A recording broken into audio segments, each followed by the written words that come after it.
me oleme kõik kogenud sellist teenindust, mida me ütleme, et see on kehva. Ei meeldi meile, näinud kõrvalt. Ja kui me saame kehva teenindus, ütleme, et kehva nagu ikka, tavaline eestlase teenindus, eks ole. Me oleme kogenud seda.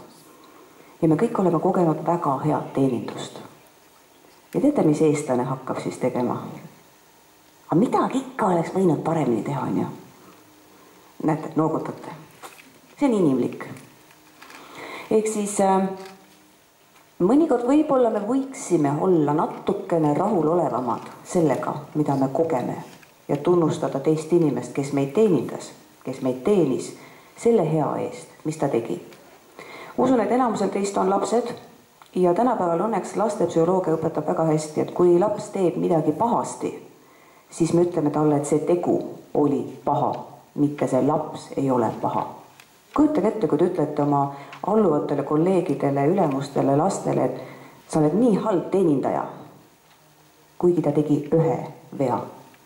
Ja ta usubki, et ta on halb teenindaja, kui te talle nädal aega seda ütlete. Samut moodi öeldakse, et kui ta tegi midagi hästi, siis sa ei pea ütlema, et sa oled kogu aeg kõige ilusam, armsam, parem. Sa võid öelda, et sa tegid seda väga hästi, super hästi. Meil on teod, aga me anname sageli inimestele hinnanguid, et tema on selline, kuigi see oli tema tegu.